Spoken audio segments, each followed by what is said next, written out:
Hello and welcome to Kids Heaven Public School online classes. Today, this is for grade 10. Okay, from our NCERT book of First Flight, in chapter number 5, we have a poem with the title The Ball Poem, and the poet for this poem is John Berryman. This is a very short poem. It doesn't really have much rhyming in it. You will see when we read the poem. Actually, we recite a poem. Okay, it's quite an interesting one. It teaches us about life. Okay, you will get more details. Let's begin with the intro to the poet. So, the poet. John Berryman was an American poet and scholar. He is best known for the Dream Songs 1969, which was a sequence of 385 poems. He won Pulitzer Prize for the Dream Songs. He also won National Book Award. So, he was an American, and there was this sequence of poems with the name Dream Songs. ठीक है? He is best known for them, वो उसके लिए famous हैं, and उनको award भी मिला था. साथ में ही जो वो बुक्स लिखते थे एंड स्टोरीज लिखते थे उनके लिए भी उनको एक नेशनल बुक अवार्ड मिला था. अब जो हमारी पोएम है द बॉल पोएम, इसकी थीम क्या है? The theme of the poem is that life is precious and should not be wasted. Life has to be lived and life can be lived purposefully when we stand and come out of depression over lost और broken things. अब इसकी जो theme है, poet हमें ये बताना चाहते हैं कि लाइफ बहुत कीमती है. जो हमारा जीवन है ये बहुत कीमती है और हमें इसे वेस्ट नहीं करना चाहिए, ऐसे ही तबाह नहीं करना चाहिए. Life has to be lived, ज़िंदगी हमें जीनी चाहिए, जीवन जीना चाहिए. एंड हम अपना जीवन किसी मकसद से अच्छे से कैसे जी सकते हैं?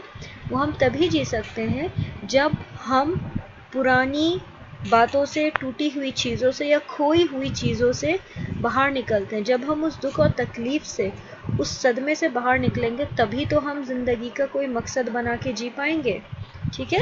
सो जो पोइट है वो हमें यही सिखाने की कोशिश करते हैं इस पोएम के में कि अगर कोई चीज़ खो जाती है या टूट जाती है या हमसे दूर हो जाती है तो हमें उसके सदमे में ज़िंदगी अपनी वेस्ट नहीं करनी चाहिए. अपने जीवन को हमें बहुत अच्छे तरीके से एक मकसद के साथ जीना चाहिए.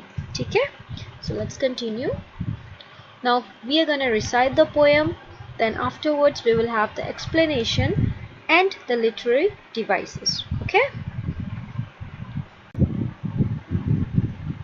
The Ball Poem. A boy loses a ball. He is very upset. A ball doesn't cost much, nor is it difficult to buy another ball. Why then is the boy so upset?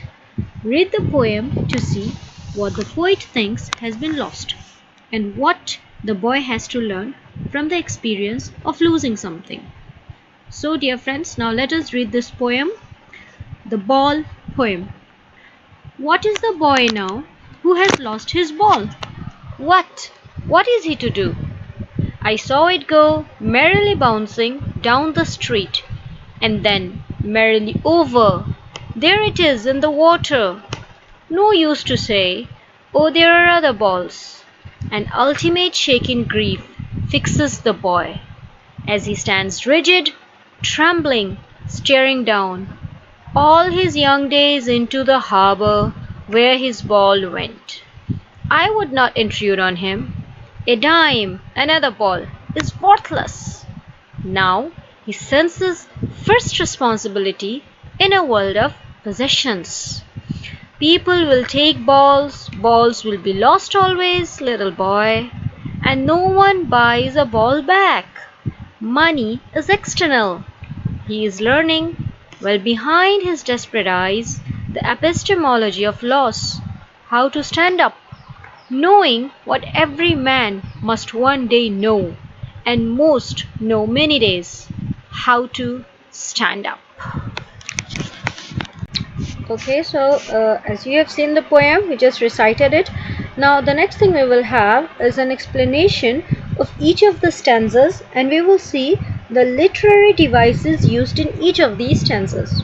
Now the first one, what is the boy now who has lost his ball. What? What is he to do? I saw it go, merrily bouncing down the street, and then merrily over. There it is, in the water. अब जो first stanza है इसमें poet हमें ये बता रहे हैं, वो एक लड़के को देखते हैं, ठीक है। अब एक लड़का है जो कि एक बॉल से खेल रहा था, बॉल यानी कि गेंद, ठीक है। अब उसकी जो बॉल वो खो जाती है, सो अब वो लड़का क्या करेगा? अब वो बॉल खोती कैसे है? वो उसके हाथ से छूटकर डाउन द स्ट्रीट, ठीक है, बाउंसिंग हुई, जैसे बॉल बाउंस होती है, उछलती है, ठीक है, जब हम नीचे फेंकते हैं, सो वो बाउंस होते हुए सड़क पे से जाके पानी में गिरती है, ठीक है, वो पानी में गिर जाती है। अब बॉय तो बहुत दुखी होता है उसे देख के। अब पोइट ये सोचते हैं कि क्या करें, ठीक है। पोइट ये सोच रहे होते हैं कि अब बच्चे की, वो जो लड़का था उसके माइंड में अब क्या होगा, वो क्या सोच रहा होगा। सो फर्स्ट स्टैंजा में ये है। एंड फर्स्ट स्टैंजा की जो लिटररी डिवाइसेस हैं, literary, let's see. The first one is an anaphora. This is use of repeated words in 2 or more lines. जब हम किसी वर्ड को रिपीट करते हैं 2 से 3 लाइन्स में, हम उसे कहते हैं एनाफोरा. एंड कौन सा वर्ड रिपीट हुए हैं? What is the boy? What and merrily bouncing, merrily, वो देखिए व्हाट का यूज हुआ है, रिपीट हुआ है. So that is anaphora. Assonance. Now assonance, this is the repeated use of vowel O. जब भी हम किसी वोवेल को बार बार रिपीट करते हैं, राइम करने की कोशिश करते हैं, तो वो एसोनेंस होता है. सो इसमें ओ रिपीट हुआ है. Boy, now, who, lost, down, go, इस तरह से सारे वर्ड्स जो हैं, ठीक है, डू, ये सब ओ के रिपीटेशन है, इसलिए इसे एसोनेंस कहते हैं. Now the next one is imagery. अब देखें, जो बॉल है मैरिली बाउंसिंग, मैरिली का मतलब होता है बहुत खुशी से. अब ये सिर्फ इमेजिनेशन है हमारी, ऐसा नहीं है कि बॉल मुस्कुरा रही थी. सो पोइट एक सिर्फ इमेजिनरी वर्ड यूज़ कर रहे हैं, merrily bouncing. Okay, that's imagery. And then repetition.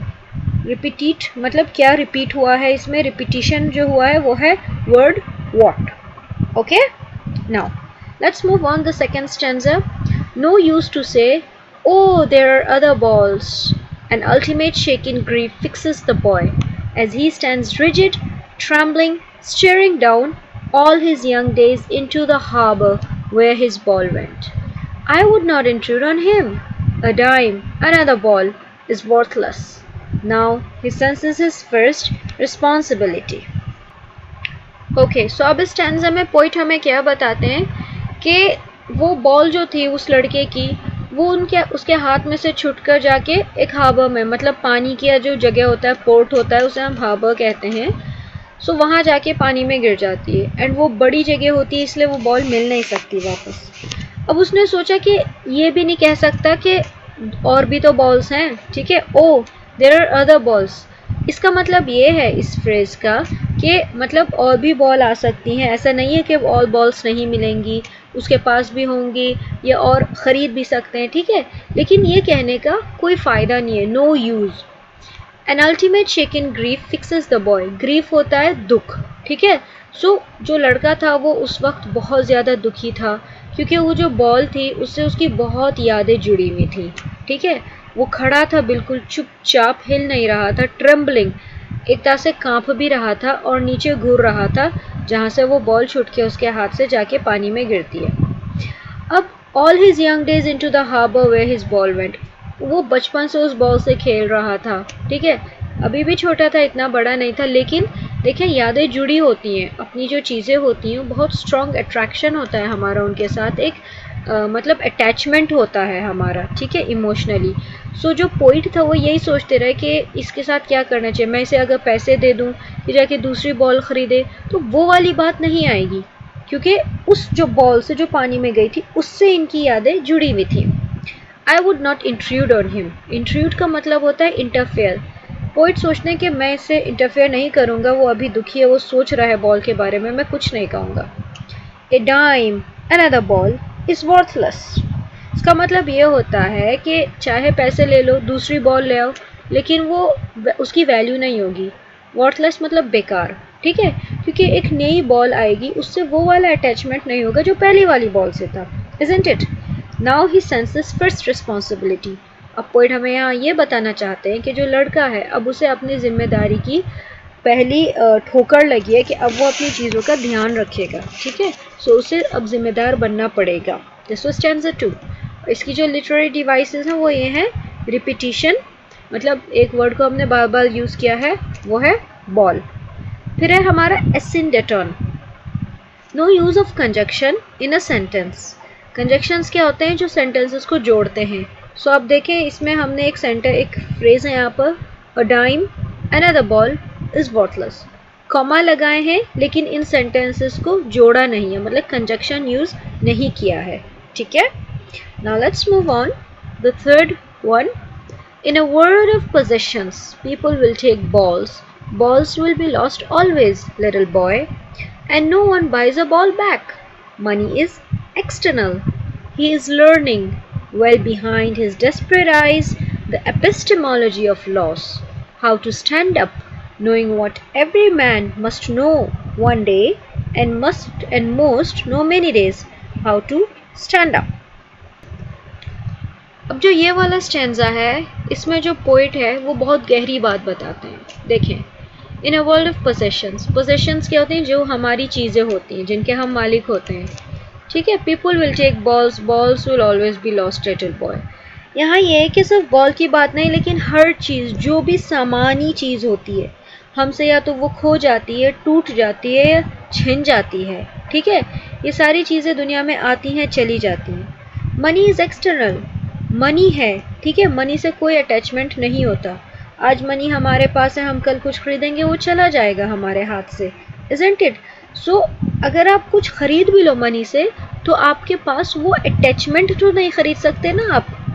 आज इसकी बॉल पानी में चली गई, अब ये जाके एक और बॉल लाएंगे, लेकिन उससे वो फीलिंग्स, वो अटैचमेंट्स नहीं होगी, ठीक है। So according to the poet, money है लेकिन मनी सब कुछ नहीं खरीद सकता, सिर्फ सामान खरीद सकता है। अब जो बच्चा है वो बहुत मतलब परेशान है, उसकी आंखों में दिख रहा है कि वो कितना कंफ्यूज्ड है, परेशान है, लेकिन सीख रहा है। The epistemology of loss, epistemology एक ग्रीक वर्ड है एपिस्टीम से, जिसका मतलब है नॉलेज, ज्ञान। सो अब वो ये सीखेगा कि हमें अपनी लाइफ में जो भी दिक्कतें, जो भी मुश्किल हम फेस करते हैं, हम उससे कैसे उभर के आगे निकलें। हम अगर गिरते हैं, ठोकर लगती है, तो हमें खड़े होना है, हमें झुके नहीं रहना है, हमें खड़े होना है। और हर इंसान को ये सीखना ज़रूरी है कि हमें जीवन में आगे बढ़ना है, हमें रुकना नहीं है। हमें दुखी होके, डिप्रेस होके, ठीक है, परेशान होकर बिल्कुल रुकना नहीं है। कुछ भी हो जाए लाइफ में, कुछ खो जाए, आगे बढ़ो, दुखी हो, भूल जाओ उसे और आगे बढ़ते रहो, क्योंकि हमें जीवन जीना होता है, ठीक है, जीना है। सो जो पोइट है वो हमें इस पोएम के थ्रू एक बहुत इम्पॉर्टेंट मैसेज दे रहे हैं कि जो जीवन है हम इसे वेस्ट ना करें। अगर कुछ हो गया, हो जाता है तो ठीक है, गुजर भी जाता है वक्त के साथ। सो अपने आप को स्ट्रॉन्ग बनाएं एंड जो भी होता है उसे फेस करके, उसे छोड़कर आगे भी बढ़ना होता है, ठीक है। इसमें जो लिटरेरी डिवाइसेस यूज़ की गई हैं वो है alliteration, that is use of sound B at the start of 2 consecutive words, buys a ball back. जब एक सेंटेंस में हम 2-3 वर्ड्स को सेम साउंड से यूज़ करते हैं, उसे हम कहते हैं एलिटरेशन। सो देखें, इसमें साउंड ऑफ बी यूज़ किया है continuously, buys a ball back, B B B, buys a ball back, okay. Assonance, जैसे मैंने आपको बताया था, जब किसी वोवेल साउंड की को रिपीट किया जाता है उसे एसोनेंस कहते हैं। सो इसमें हमने a, that is the E sound of vowel use की है। He is learning well behind his desperate eyes, okay। and repetition में हमारे पास है ball, ball जो word है वो लगातार रिपीट किया गया है। अब इसकी राइमिंग स्कीम क्या है? there is no rhyme scheme followed in the poem। क्यों? क्योंकि देखें, सब कुछ, हर सेंटेंस का जो लास्ट वर्ड है वो अलग है, किसी में भी राइम नहीं है, ठीक है। So rhyme scheme, there is no rhyme scheme। देखें, this was really an interesting poem, I hope you do enjoy it. आप इसे 2-3 बार पढ़ें एंड जो पोइट का मैसेज है उसे ख़ास तौर से आपको समझना बहुत ज़रूरी है। Life goes on, we have to live life, okay. Thank you.